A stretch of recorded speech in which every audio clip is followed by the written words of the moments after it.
Thank you for listening to this PodcastOne Sportsnet production, available on Apple Podcasts and PodcastOne. Does this sound familiar? I'm not going very far. I'm in a rush. It's too uncomfortable. Sometimes I just forget. Don't kid yourself. There's no such thing as a good excuse for not buckling up. If you've used any of these excuses or any others, you're putting yourself at risk of injury or death. In 2017, more than 10,000 people were unbuckled when they were killed in crashes. That's 51% of people killed in motor vehicle crashes that were not wearing seat belts. No matter what kind of vehicle you drive, wearing your seatbelt is the best defense in a crash. Even when you sit in the back seat, you still need to buckle up. That goes when you ride in taxis and use ride-sharing services too. Cops are on the lookout and writing tickets, so why take the risk? In 2017 alone, seatbelts saved nearly 15,000 lives. So do the smart thing and buckle up every trip, day or night. Click it or ticket. This episode of the Steve Austin Show is also brought to you free today by BetOnline.ag. The start of May has been full of some incredible excitement in sports. The NBA playoffs, the NHL playoffs, Major League Baseball, and more. Get in on the action at BetOnline.ag and use the promo code PodcastOne for your 50% welcome bonus. BetOnline.ag, your online sportsbook experts and exclusive partner of PodcastOne Sportsnet. The following program is a PodcastOne.com production. From Hollywood, California, by way of the Broken Skull Ranch, this is the Steve Austin Show. Give me a hell yeah. Hell yeah. Now, here's Steve Austin. All right, everybody, welcome to Steve Austin Show. I am currently out on vacation, recharging batteries, but just because I'm recharging the batteries, we still got business to take care of. In the meantime, we'll be playing some of the most requested Steve Austin Show classics that have been locked away in the archives. I got a great one for you this week, and here's my producer, Sean, to tell you all about it. What's good, everybody? It's producer Sean here with another classic episode of the Steve Austin Show. Today, we bring you episode number 355, The Revival. Original air date, August 30th, 2016. I heard from Steve today, and he said, Sean, I hope you're bringing people a great episode that everybody's going to love. Well, I think you're going to dig this one because we've got the former WWE Tag Team Champions and former two-time NXT Tag Team Champions, The Revival, Scott Dawson and Dash Wilder, on this classic episode. They talk about their pro wrestling memories from growing up in the South, and they talk about living life in the WWE Performance Center, as well as life on the road as an NXT star, which they were at this time,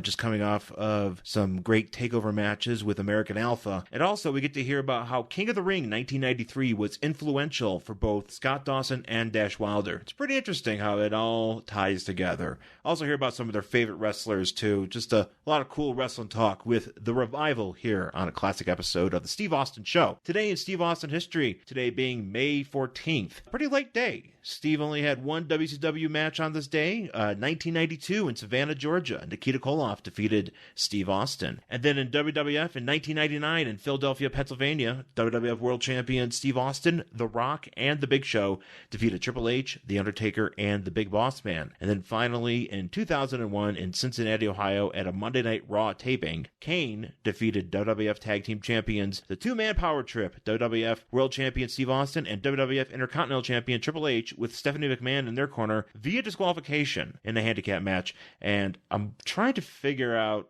how fair it is for someone to lose via DQ in a handicap match. It doesn't make sense, does it? Well, that's what happened today on May 14th, this day in Steve Austin history. I got information from thehistoryofwwe.com. All right, folks, thanks for being with us. Coming up in just a second, we're going to have The Revival on a classic episode of the Steve Austin Show.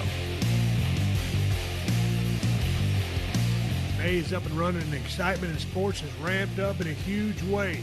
The NBA playoffs, NHL playoffs, Major League Baseball, and more. Simply put, there's a ton of action that you should be taking advantage of over in the NBA playoffs. The Milwaukee Bucks are dominating in the East. Could the Raptors rise up to the challenge? Over in the West, the Blazers are coming for the top. Will the Golden State Warriors stand tall? Don't sit on the sidelines anymore. Get in on the action. Don't forget to use promo code PodcastOne or text Bet now to 238-669 to receive a 50% welcome bonus. That's betonline.ag, your online sportsbook experts and exclusive partners of PodcastOne Sportsnet. We here at the Steve Austin Show have a favorite four-letter F word, free. That's why it's our privilege to introduce you to your new favorite streaming service, Pluto TV. Believe us, You're going to dig it. Pluto TV is the leading free streaming television service. Watch over 100 TV channels and thousands of movies on demand, all completely free. There's also a ton of options for sports with pro wrestling and MMA available. Pluto TV never asks for a credit card. You don't even need to sign up to watch free. Pluto TV is the easy and completely legal way to watch your favorite TV shows and hit movies for free. And the best part, you can download Pluto TV for free on all your favorite devices today, including your phone, Roku, Amazon Fire TV, Apple TV, smart TVs, PlayStation, and anywhere else you stream. I don't know where else you can stream, but anywhere else you can stream, check out Pluto TV. Never pay for TV again by downloading Pluto TV. Get more info at pluto.tv. This is the Steve Austin Show. Scott Dawson and Dash Wilder have a hell of a match with, who's against Johnny Gargano and Tommasino Ciampa. Tommaso Ciampa. I'm sorry to get his name wrong. It's funny, I heard that name in 2011 when I was running Tough Enough, and all these years later to see him over at NXT kicking ass. Tremendous match. I was talking with Wade Keller the other day. We were breaking down SummerSlam, and he had mentioned he'd watch that pay-per-view. And all of a sudden, Scott, I believe it was you that sent me something on Twitter. We started following each other, hooked up with Dash, and then all of a sudden, here we are talking. But it was good to see that guy still paying dues and finally make it down there. I'll tell you what, when I watched that match, off the charts. I started watching this match because Wade Keller, let me blow a little smoke up you guys for a little second. Let me shine you up. Get some heat in a little bit. I didn't know what to expect during this match. I know Wade knows a thing or two about a good match if he sees one, and he said this was a badass match, one of the best he's seen in a long time, the way you guys built this thing. So he had set the expectations real high. Start off watching the match. Guys start working the body part right off the bat. I dug that. And then what I liked about the match was just the layout of the match. Started off working the body part. You guys, vicious, mean, you have a mean streak. Some of the key components I always talk about in being a good, effective heel, it's just having a mean streak. And that's what you guys got. You didn't pander to the crowd. You're not begging for approval or trying to elicit a response that's not there. On the other end of the spectrum, your baby faces, I mean, those two guys work their asses off. I always preach fire. Those guys had tremendous fire, and they sold like crazy, as did you guys. A lot of stuff in play here, man. Manipulation of the referee. I don't know that referee's name. Give him a shout out for me. He did a phenomenal job. Pulling on the first hot tag and the second hot tag. A lot of things going on there. Also like the employment of whether you were sending someone in, Scott, or from a headlock position, a tag and dash in. There was so much teamwork in this thing. It was very refreshing. So let me get back to the match. Started watching this match. I said, okay, this is good work. Then I started smiling because I started seeing a lot of things that you don't see anymore in tag team wrestling. And then towards the end, it builds to a tremendous finish. Great finish. I was laughing my ass off. And I was laughing my ass off because I was so entertained to see such high-level work because I'm a huge tag team fan. And I digested the match for a little bit, and then I went back and watched it again. And here's the thing. Watching this match, to me, I picked up a few things, such as setting up for Scott the first DDT off a punch, and then getting the DDT, but then setting up with the punch, going for the DDT, but Ciampa, if I'm not mistaken, reversing out of it, you in the submission, Dash comes and makes a save. So there's a lot of key things there.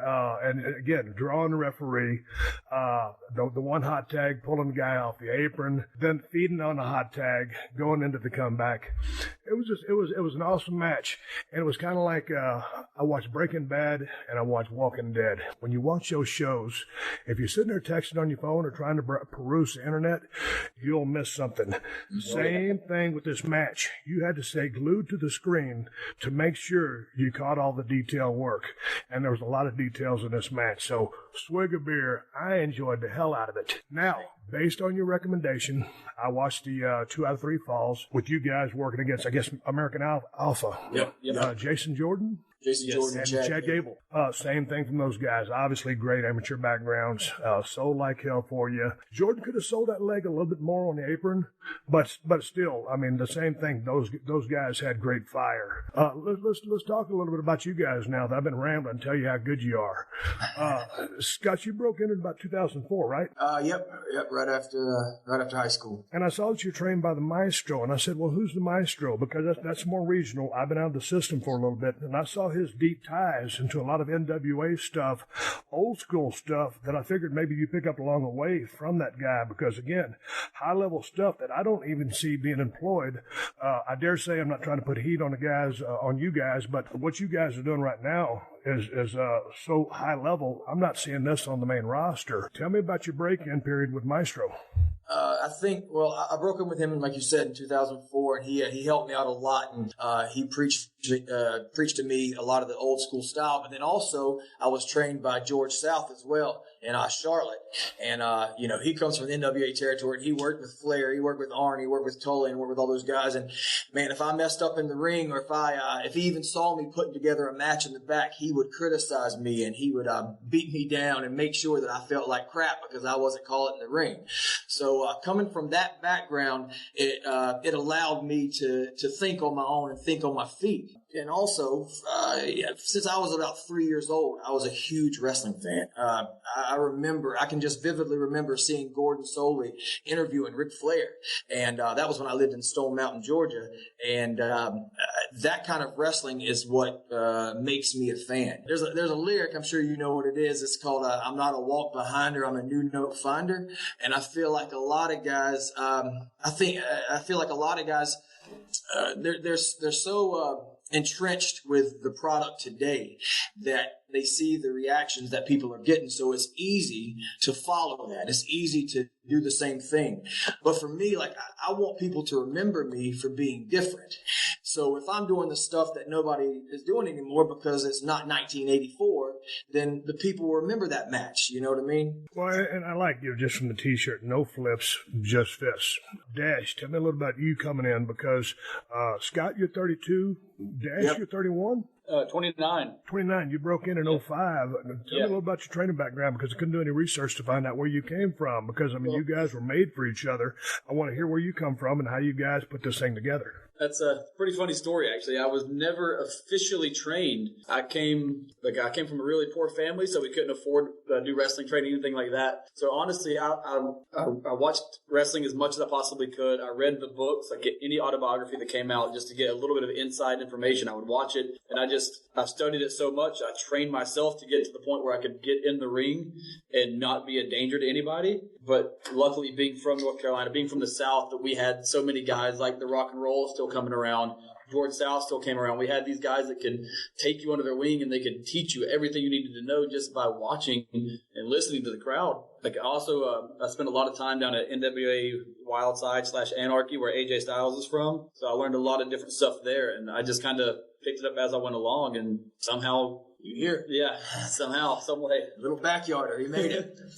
So how did you end up just getting a start? I mean, because now, how long have you been in the ring? 9-10 years? Yep, almost 10 now. So there was a really, really small independent federation, like where I was from. Like, I mean, small crowds, like nobody that had really been like George or anybody like that. But they told us that if we came to the show and set up their ring for them and set up their chairs for them, that whatever time was left over before doors opened, we could get in the ring and train.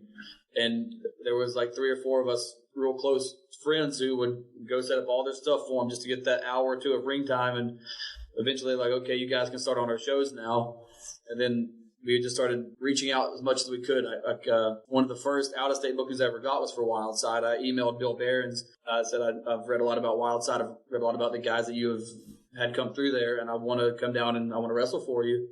And he got back to us and said, yeah, come on down. And that was like probably one of my best learning experiences, just getting to go down there and listen to those guys and watch them. And I soaked it all up as much as I could. So you guys both in North Carolina now, but Scott, you said earlier you was in Stone Mountain, Georgia. Yeah. Is that where you first started out? No. I was only in Stone Mountain, Georgia till I was about 5 years old. Okay. So my dad moved around a lot as far as working. He worked at different power plants and stuff, so he just moved around. And Stone Mountain, Georgia was just one of the places we made a quick stop in. Hey, going back to your formative years. Dash, you're talking about setting up chairs and stuff like that just to get a little ring time before the show started. And then Scott coming up the way you did.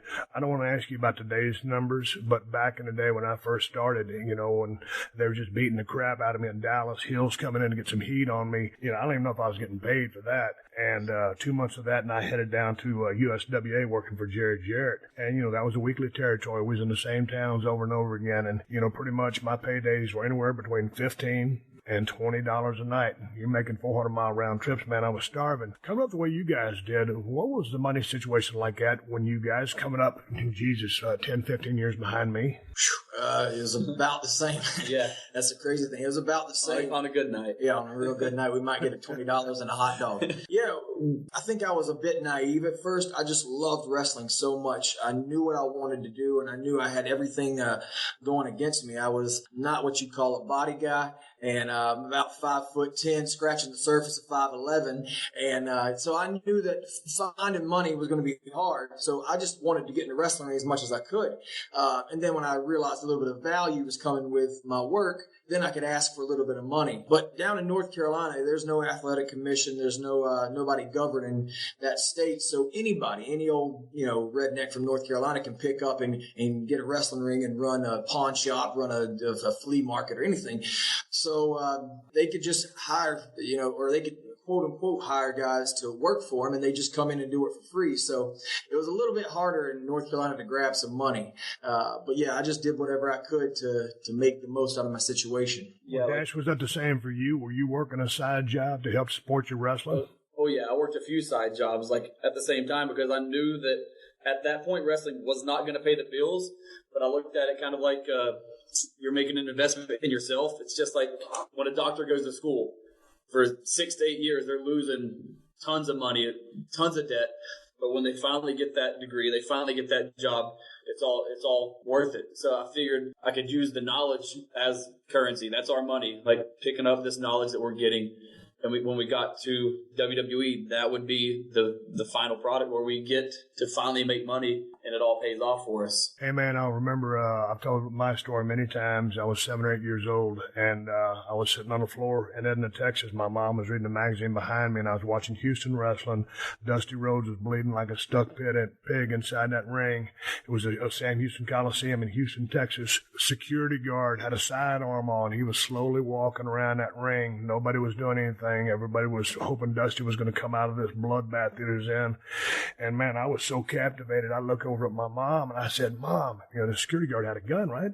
I said, Mom, why don't that security guard help Dusty? And she just kind of rolled her eyes and went back to her magazine. She didn't get it like I did, so I had the fever. So what turned you guys onto the business at an early age? Because you guys are young now. What got y'all started watching the business? Well, I'd watched it. My dad loved Ric Flair. I mean, he was enamored. He still is. He enamored with Ric Flair. So I was always a Ric Flair fan, and I grew up with the Crockett's. That's what I grew up with. I watched a little bit of the WWF, but I was, the blood and the guts of the Crockett's is what turned me on to it. But I distinctly remember, even as much as I loved the Crockett's and NWA and stuff like that, I distinctly remember the moment that I looked at my mom and said, I want to be a wrestler. And it was King of the Ring 93, and I watched Bret Hart wrestle 3 of the greatest matches I've ever seen in my entire life. And through that whole pay-per-view, man, he told this incredible story. He went in first with Razor Ramon, had a little bit, his fingers were broken down. Went into the ring with Mr. Perfect, his ribs started breaking down, and he limped to the ring with Bam Bam Bigelow, his fingers taped up, his ribs they're cracked. He goes into the ring with a 300-pound monster, and he just gets heat put on him the whole match, makes small little comebacks, but keeps getting shut down. Finally, at the end of the match, Luna Vachon comes in, nails him with a chair. 1, 2, 3. We got the reverse decision from the ref. They restart the match. He comes off the top with a victory roll. 1, 2, 3. And I jumped up from my couch and I said, Mama, that's what I want to do. That's what I want to do for a living.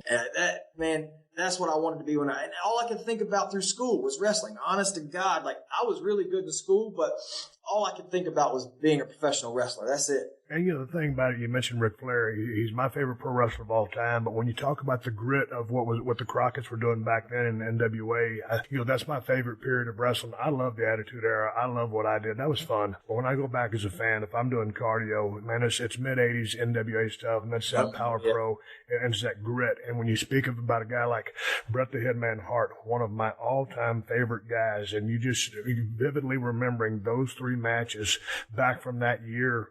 And that was the thing about Bret, telling complex stories, being logical, and just setting the tone. And it was total realism. And that's a big part of what I think you guys do. It's a little faster pace because right now it's 2016, but it's that same grit, laying stuff in, nothing fancy, just good, solid stuff. Dash, what about you? When you started watching the business, what floated your boat? What hooked you?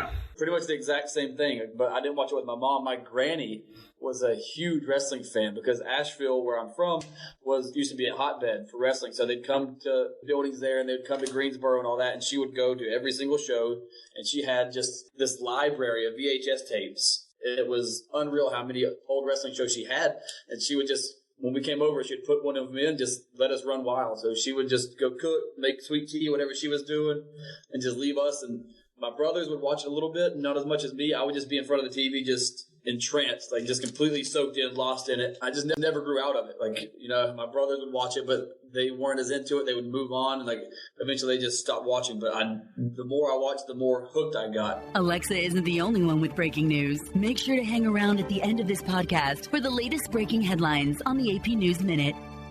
Hey, it's Ross Tucker from the Ross Tucker Football Podcast. Check out the Under Review Show with host Damon D here at PodcastOne, presented by BetOnline.ag. Get the odds, news, and insights from real industry insiders. This isn't your typical schlocky picks show. Download new episodes of Under Review, presented by BetOnline, every week on Apple Podcasts and PodcastOne. This is the Steve Austin Show. Scott, coming up from that country that you're talking about, and with George South, some of those guys in your head, I'm expecting to hear some of the same names, but even some older school names there out of the NWA territory. Talk to me about some of your influences. Well, I mean, as a kid, your taste changes when you get a little older. As a kid, man, I love the Bulldogs. I love the Hart Foundation. And obviously I was a huge Rock and Roll Express fan. But, and then moving on into the 90s with even though they weren't the nicest guys, I loved Harlem Heat too. I thought that their teamwork, you could tell they were brothers, but I thought their teamwork was incredible. Fast forwarding to 2016, I got 2 huge books of DVDs that you wouldn't believe because I'm such a huge wrestling nerd, and about 7 discs of bootleg Hollywood Blondes. I got about 10 discs of Arn and Tully. But my favorite team of all time, there ain't no question, is Dennis and Bobby. I thought, and Dennis and Stan get all this praise, Bobby and Stan get all this praise because they did all these fascinating matches and had 5-star classics, and they were great matches, and I love those guys too. But as a tag team and as a unit, trying to get heat, I don't know if there's anybody better than Dennis and Bobby, man. They knew what each other was going to do, and they worked together to make sure that their heat was set, and that Babyface was going to make a fiery comeback. And if they somehow Babyface slipped on a banana peel, or the Midnights put the banana peel there and made sure they got the cover, they were going to get some heat off of it. But if those Babyfaces were going to go over, man, they were going to make them the most over act in that territory. So I don't know if anybody's better than Bobby and Dennis. Hey, I liked Loverboy Dennis Condrey and Bobby Eaton was premier, and then when they brought Stan in. And the thing about it is, Dennis gets forgot a lot just because, he faded out and he just kind of left the scene for a while. And I don't know the reason. I've talked to Jim Cornette many times about that. But, yeah, you talk about basics. But, Dash, you brought up the Brainbusters. I go back, as much as I love the Midnight Express, and they're one of my favorite tag teams of all time, and you guys already said rock and roll. You guys could tear the house down with the Rock and Roll Express. I'm trying to politic the Hunter right now to get the Rock and Roll Express and NXT for us. I'm telling you what, if you guys could have some matches with those guys, I mean, they can still go. You damn right they can. But those guys, they put asses in seats. But when I look at some of my favorite tag teams, I throw the Rockers in there, and that was some different kind of work. But those guys were a little bit ahead of their time. And of course, Sean had a phenomenal single run that he had.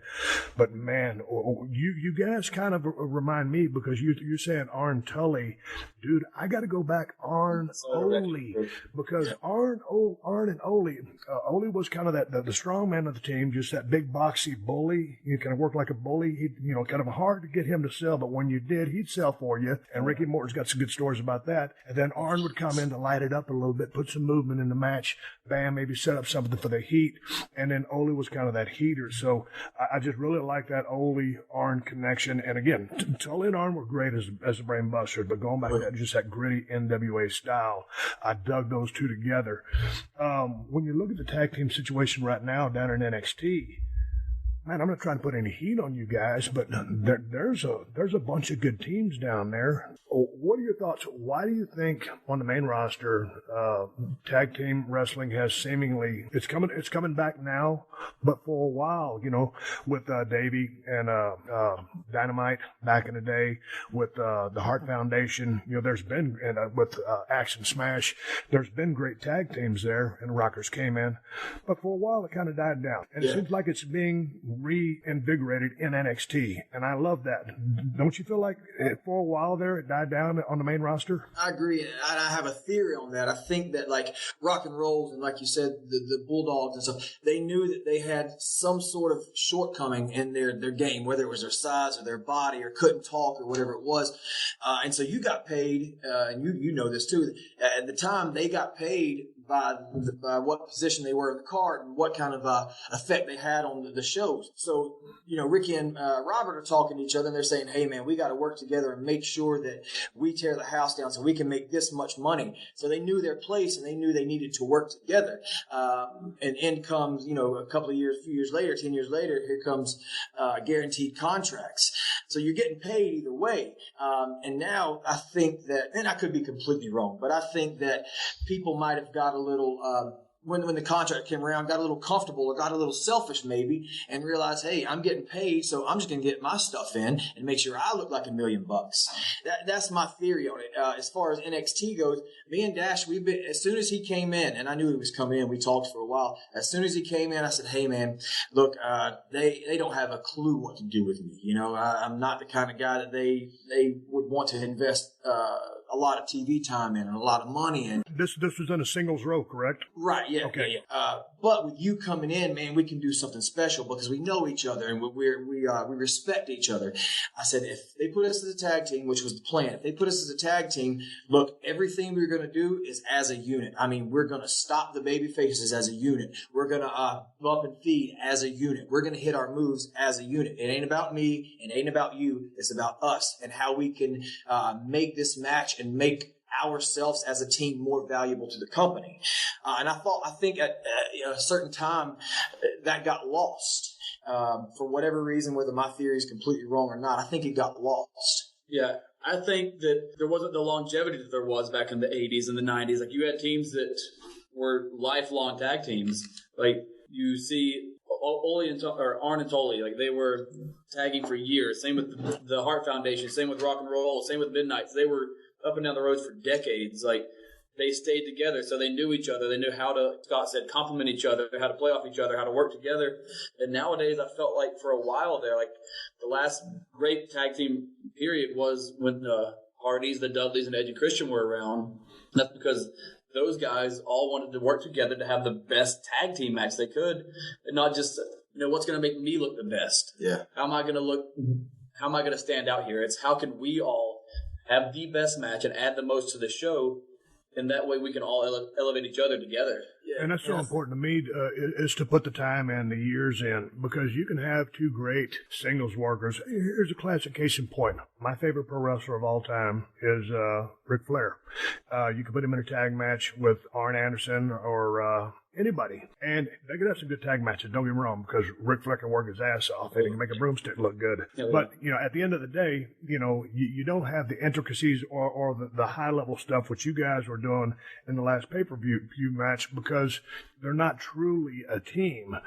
And to be a team, I mean, you have, just like you just laid it out, Scott, you're thinking as a team. It's we. It's not me. It's not you. It's we. I think that's a big part of it. I'm glad that the tag team situation is going as good as it is right now. When you guys were out there just this past week or so ago, as we speak, and when this podcast drops on Tuesday, when you guys went out to Brooklyn facing Gargano and Ciampa, when you first locked up, long tie-up, good stuff, I'm thinking, okay, man, what's going on here? What are these guys going to do? That crowd, you worked them, you let them bite in, and you had them hook, line, and sinker for pretty much the whole damn ride. And when you knew you had them, because they give you a lot of time for that match, and you had them with all the teamwork, pulling that ref, 2 missed hot tag opportunities, all the other stuff that you did, the leg on the rope for the false finish, premier, great timing. Were you guys just in heaven? Because there's just some nights when you go out there and you're in a zone, much to like when I was in 13 with Brett or 17 with Rock, and you just know if for some reason it's your night and things work out like they do with that crowd, because that could be a difficult crowd. Oh, yeah. It was emotional. I mean, I hate a guy from North Carolina who claims to be the salt of the earth saying it's emotional, but it wasn't emotional. I mean, it is. Make no mistake about it. Yeah. If you ain't emotionally invested, why should they be emotionally invested? And keep going. It's 22 minutes of goosebumps, as I like to call it. So, yeah, as soon as we locked up, man, which is my favorite part of a match, and not the false finishes, not the big moves, not the dives off the top. My favorite part of the match is a lockup, because I'm going to tell you whether I am invested in the match or not. And when I locked up with him and bagged him to the corner, and we wrestled around a little bit and shoved each other in the face, and none of this stuff is we talk in the back and say we're going to do this. You know what I mean? It just happens. But we were getting gritty and raw, and actually, I want to back up a little bit. I don't know if you saw touch on that. The entrance, but we were coming down the ramp, and it's our time to shine. You know what I mean? It's the Revival's time to get some stuff in. The camera's on us, and we look up, and Tommaso's standing in our corner, and Johnny Gargano's got his head sticking out through our rope. And I looked at Dash, and I said, "I'm taking him down." I climbed up the damn steps. I gut pushed him. He fell off. I shoved Gargano in the face to let him know that it's on. And when he did that, you could hear the crowd reacted to it. Yeah, there was a gasp, like, oh man, these guys they're already off to the races. So right then I knew right then that we they were going to bite to what we wanted to feed them. You know what I mean? Yeah. There's those times, like you said, where you just know, and like as soon as the push happened, and you heard the crowd, like the collective intake of the air, like. Like I just felt like everything was already going to start clicking. Like it was going to be the night. And there's a thing there. There's a tricky little thing there. When people think, oh, the entrance don't mean nothing. You just walk into the ring. No, BS. Oh, the entrance means anything. Whether it's my BMF walk or you guys coming in and saying, hey, as a babyface team, if they're crowding your territory, your home corner, what you guys did. If you don't set the tone, or if you're scared to set the tone, or hey, this wasn't planned, I can't do it. No, you got to. If they ain't showing you respect, you've got to get respect. Yeah, and just kind of like you said, it is a respect factor, but it's a respect factor outside the ring and inside the ring. The fans bid on it, man, and I knew going into it, like that's how we're gonna. When I was walking down the ramp and I saw them standing there, I was like, hell yeah, this is exactly what we need. They're standing up to us, and we're gonna stand right back up to them. And people can emotionally understand that, whether it's they're standing up to their boss or to a bully, they can connect with that. They can connect with someone having some sort of altercation. Hey man, you're at NXT. You guys are selling out arenas. How exciting is that for you guys? Yeah, it's incredible. And this is the dream. This is what we wanted to do for our whole life is travel around, work out, eat, and wrestle. So we're not on the road as much as the cats on Raw and SmackDown are, but we get out quite a bit. Almost every single weekend we're out on the road, more often than not, and we're doing these live events overseas, and they're drawing some good houses there. So it's the dream come true. Obviously, the ultimate goal is to get to Raw or SmackDown and then headline WrestleMania and do all that stuff, and that is the plan, and that's what we will do. But for now, we're having fun here at NXT, making it a brand, making it the hottest brand in sports entertainment, alongside guys like Samoa Joe and Shinsuke Nakamura, and with the help of American Alpha and Finn Balor and Bayley and Hunter at the helm of it.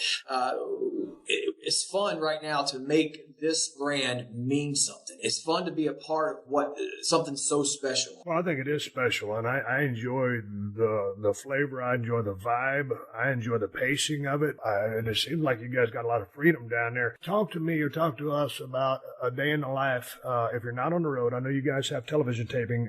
Tomorrow, as we speak, is going to be Thursday. So you'll have television taping. But what is a basic day for you guys? If you're not in Carolina, you're at the Performance Center as far as, working in the ring, going through workouts on the weights. What is a day in the life for you guys? Normally, if say it's a Monday or a Tuesday, you come in, there's different groups. So there's different classes. There's about 10 to 12 people in each one. So like me and Scott and a few others are in a class, and we come in the mornings, and first things we do, we go into the gym and we have our strength coach session where we get a great workout. The strength coach here is unbelievable. Like he's the one you actually he does the Stone Cold impression, the really good Stone Cold impression. That was awesome. That's it. A great guy. He worked for the Texans for a little bit, and now he's here, and he trains us like not only to look the best that we can, but also like to avoid injuries or to rehab if there's any nagging injuries. So like he trains each person to what they need. So that's great. And then there'll be a little bit of a break where then you come down and you do 3 hours in ring. You stretch out, you roll out a little bit, and then you guys just kind of you do some stuff. You just wrestle around, get a feel, and then you can have like brainstorming sessions where you can come up with ideas and try to bounce things off each other, see what sticks, see what doesn't work for you. And so you just get it's a really good way to get a bunch of different opinions and a bunch of different flavors and find out what works for you. And some days we have just the skull session where we'll come in and we'll just watch tape, whether it's our matches from the previous weekend or you pull up a classic on the network. So you watch it again with your group and with your coach. You just break it down bit by bit, Which coach will be working with you guys? Because I know Matt Bloom's kind of the head coach over there right now. So do you guys have different specific coaches for whether it's a tag or a single? Yeah, we have. Well, they're broke down into different categories, I guess. So we've got some beginners, we've got some intermediate and experience and stuff like that. Right now, we're going through a transition period because we've got the brand split. So some of our coaches may be getting called up to that main roster soon. So right now, head coach Matt Bloom is taking our class. He's taking our class. We have him and Terry Taylor as the two guys that are the main coaches here. And Matt Bloom, he didn't get as much success here in the States as he probably should have, and he didn't get as much success as he had got in Japan. But, man, he's a wealth of knowledge, and he's changed the whole atmosphere of this place. Yeah, the vibe that he brought in and the way he just kind of brought everybody up, it's unbelievable because now everybody interacts and has ideas for each other and helps each other out, and it's like everybody just wants everybody to succeed. Yeah. That's contagious. Everybody that comes in now and they're welcomed in, and then immediately you start trying to think of ways you can help people and make sure that their transition here is a success. So when you guys are down there, are they feeding you guys and housing you? How does that work? We take care of our own housing and our own food, stuff like that. If we are here for say a few hours, you know what I mean, where we don't have access to food, then make sure to take care of us and feed us and then give us whatever we need to go through the day. But yeah, as far as that goes, it's just like any other job, where we're taking care of ourselves and making sure we have a place to stay and a roof over our heads. Yeah, the Performance Center is pretty much a full-time job. Like everybody lives in Orlando, so I mean, you come in and you do your hours just like you would a 9 to 5. Some of the guys, when they go up, they get to move home and do whatever else. But if you're at the Performance Center, then you live in Orlando. So I mean, that's your day to day. Yeah. So you have your own home, you buy your own groceries, you have your family down here. It's whatever you would do normally. Hey, what have you guys thought about? I've just finished watching you guys' match, and then I clicked forward in the pay-per-view. I was getting ready for this podcast, but I saw just a few moments of Asuka versus Bayley, and I'm really high on both gals. I didn't see the entirety of the match. I saw about the last 4 minutes going into the finish, and man, those girls were giving it everything they had. And I know they had some, Sasha, Charlotte, Becky Lynch, a few of the other women were out in the crowd watching this event. Speak about the women's wrestling, because, man, you talk about, I love women's wrestling when it's great women's wrestling, and they have really raised the bar with all those fantastic women down there. because those chicks are going for it, man. That's pro wrestling. Yeah. You talk about somebody who's got a chip on their shoulder, man. That's them girls. They got a big old chip on their shoulder. Actually, before we start this podcast, when your modem was messing up, Bailey stood in here for about 20 minutes. She wanted to say hi to you, but she dipped out and left. Nervous. Yeah, she got nervous. But man, Asuka and Bailey, that match was so physical and so emotionally draining too. Those girls worked their butts off. And then the next night, in my opinion, SummerSlam was a great card, but in my opinion, Sasha and Charlotte stole that show from underneath every guy's feet, man. That was a great match. I really thought I loved AJ Cena because that was a hell of a damn match. And the other ones, I thought that their crowd would be a little bit more involved in those matches than they were. The thing about the Charlotte Sasha match that I liked so much, there was a few botches in there, a little blown spot here or there. But towards the end, it was the emotional part of Charlotte. She won't be in the shadow of Ric Flair because I think she's his daughter, and she'll form her own legacy. Man, you talk about genetics or having that greatness born into her, and obviously she works her tail off. But when she started just kind of pushing Sasha around, saying, "I'm better than you," and it's like, holy smokes! I mean, that talk about that emotional level when we started Scott and Dash. That's what grabbed me, and because it was real. You can blow, tickles, tackles, a little sequence, miss a step or whatever. But when you grab those people, and a couple of high-risk moves in there that really scared me as far as Sasha goes. Yes, I was invested in that match because those women told me a story, because that belt meant everything to both of them. And it does for a shoot, just like your belts mean to you. When it's real, it's real. And hey, it's a show. You buy tickets to come in. And when you come in, you want to come in under the auspice of, this is why I'm here. I want to get in the show. And there was times back in the day, sometimes, if you work in the garden or some house that could have the potential to be kind of hard, sometimes you're waiting on a certain match to come on. But then all of a sudden, it's like, hey, man, this is the real stuff. Yeah. I believe in heart, and I believe in the reality of the product. If you're giving them something real, if you're giving them emotion, they will buy in.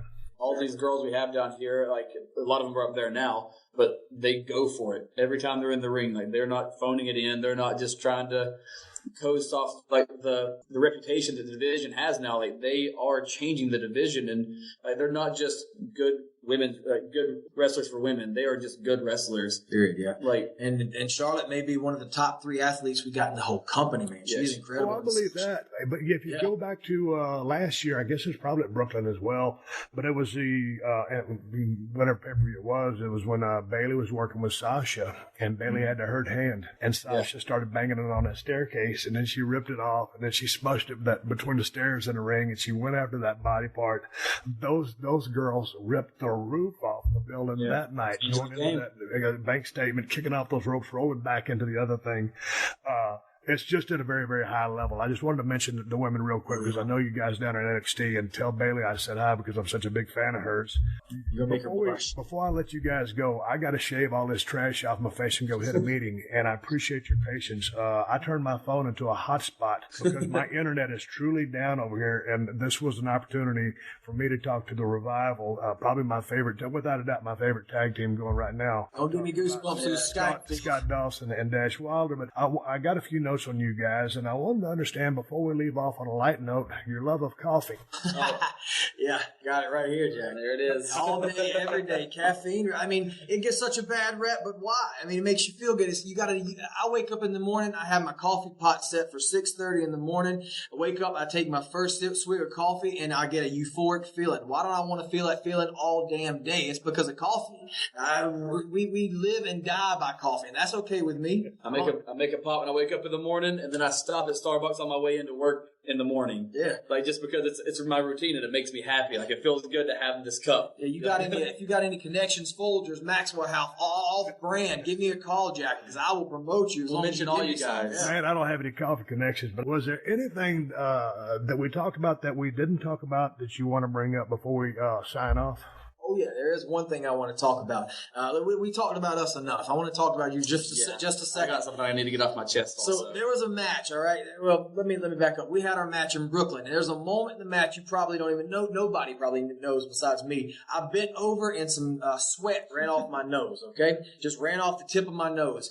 And that made me realize when I watched it back, hell yeah, we got a good match. There's a match 22 years ago to the day that you had my favorite WCW match of all time. You versus, and I tell everybody here at the Performance Center, Sure I'm always watching this match. You versus Ricky Steamboat, Clash of the Champions, 22 years ago today. You guys are battling it out on the top rope, man, and you're chugging away, you're slowing, you're hitting him, you're knocking him off. He falls off the rope, he comes back up, you knock him off again, finally get him done, and sweat drips off your nose. And that to me is professional wrestling, Jack. That is what wrestling's about. That's what a wrestler is. And I just want to let you know that match is one of my top 5 favorite matches of all time. Dash, did you have one thing to get in? Grab your Kleenex for this one. Okay, yeah, this is a sad story. I don't care if it kind of ruins the reputation that we have or not, but the build-up to WrestleMania 17, you and The Rock, the best video package build-up of all time. Like, the anticipation for it was amazing. I didn't come, like I said, from a lot of money, so I saved up for as long as I could, and before the pay-per-view, I ordered the foam replica Smoking Skull belt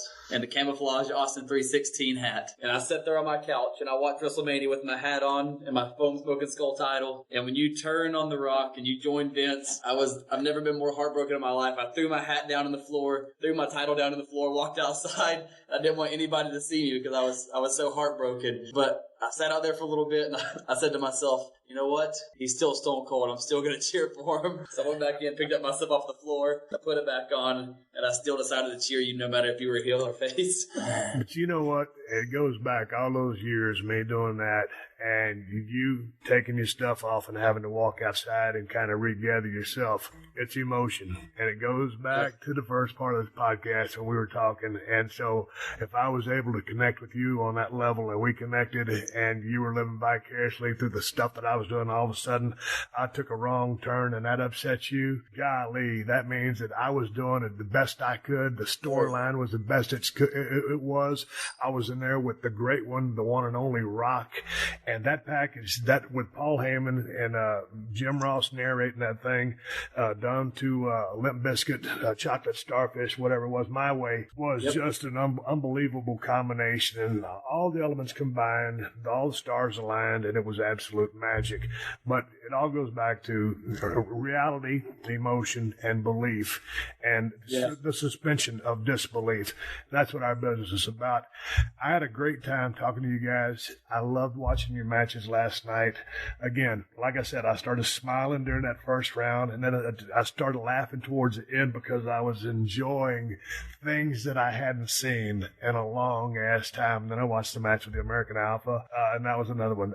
Give all the guys that I just mentioned props, and tell that referee he was a damn good referee in those matches. He was there for you guys, and a lot of times a referee is a forgotten figure, a forgotten man out there. If he's not enforcing the rules, if he's not in the right place at the right time, it can be an absolute clustermuck, and that guy was in the right place at the right time, and I think you guys know that, especially with as much attention to detail in a tag match, working with 4 guys rather than 2 in a single. He's got his work cut out for him to stay out of the way and be in the right place at the right time.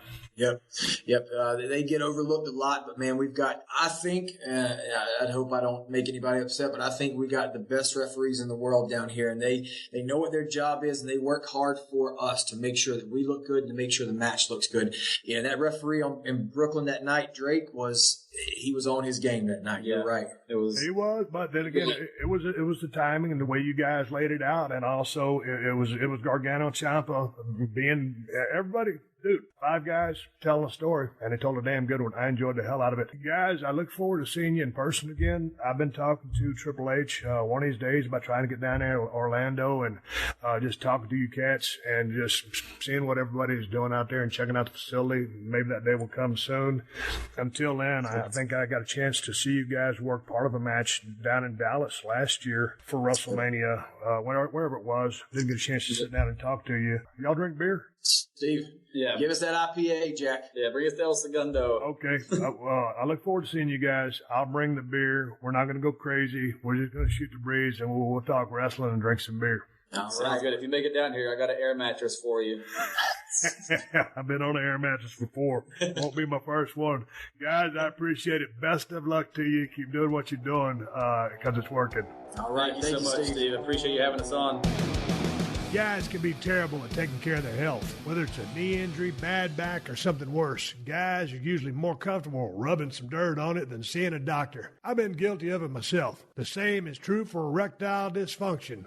Studies show 70% of guys who experience ED don't get treated for it. Thankfully, our friends at Roman are here to help with a simple, secure way to get checked out by a doctor and get treated for ED online. With Roman, there's no waiting rooms, awkward face-to-face conversations, or uncomfortable trips to the pharmacy. Roman lets you handle everything discreetly online. All you have to do is visit GetRoman.com/Austin and complete an online visit. Then just talk to a doctor to find out what is safe and appropriate for you when it comes to ED. You'll get genuine medication delivered to your door in discreet, unmarked packaging. Again, just for listeners of the Steve Austin Show, go to Roman.com/Austin for a free online visit and figure out what will work for you when it comes to overcoming ED. Rubbing dirt on it is not going to fix it. One more time.